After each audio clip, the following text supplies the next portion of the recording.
اعوذ باللہ من الشیطان الرجیم بسم اللہ الرحمن الرحیم اللہم صل علی محمد وآل محمد وعجل فرجہم۔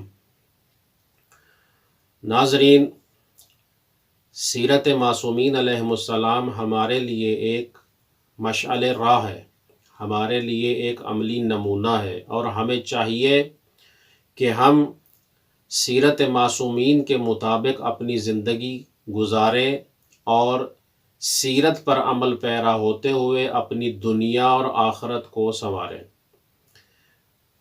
اب جتنے بھی فرامین معصومین کے ہوتے ہیں ان میں کوئی نہ کوئی راز پوشیدہ ہوتا ہے، اور یہ نہیں ہے کہ کسی معصوم نے اپنے اگر کسی اولاد کو، بیٹے کو کوئی چیز کہی ہو وہ فقط ان کے لیے ہی ہو اور ہمارے لیے نہ ہو، بلکہ یہ سیرت جو ہے اپنے بیٹے کو کہنا، حکم دینا، یہ ہمارے لیے بھی کیا ہے؟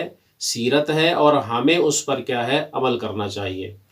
امیر المومنین علی ابن ابی طالب علیہ السلام اپنے بیٹے امام حسن علیہ السلام کو ارشاد فرماتے ہیں کہ یا بنیا ایاک ومصادق الاحمق۔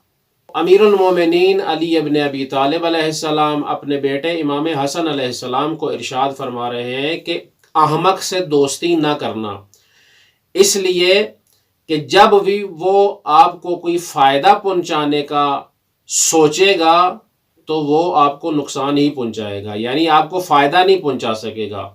اس کی کوشش یہ ہوگی کہ میں آپ کو فائدہ پہنچاؤں، در حقیقت وہ آپ کو نقصان پہنچا رہا ہوگا۔ دوسرا جو شخص ہے وہ بخیل شخص ہے، اس سے کبھی دوستی نہ کرنا۔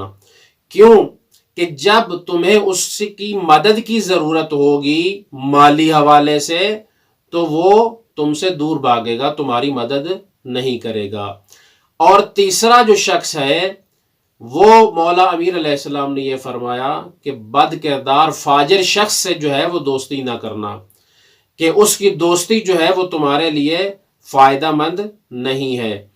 اور چوتھا جو مولا نے کہا کہ جھوٹا شخص جو ہے، کذاب شخص جو ہے، اس سے بھی کبھی دوستی نہ کرنا، وہ ایک سراب کی مانند ہے، یعنی وہ ایسا شخص ہے کہ جو دور کی چیزوں کو نزدیک کر کے دکھائے گا اور نزدیک کی چیزوں کو دور کر کے دکھائے گا، یعنی وہ دوگلی پالیسی اختیار کرے گا۔ یہ چار اشخاص کہ جن کی دوستی سے مولا امیر علیہ السلام نے کیا ہے؟ اپنے بیٹے امام حسن علیہ السلام کو منع کیا کہ ان کے ساتھ دوستی نہیں کرنا۔ خداوند متعال سے دعا ہے کہ خداوند متعال ہمیں سیرت امیر المومنین علی ابن ابی طالب علیہ السلام کے مطابق ہمیں اپنی زندگی گزارنے کی، صحیح زندگی گزارنے کی توفیق عطا فرمائے۔ وعلیکم السلام ورحمۃ اللہ وبرکاتہ۔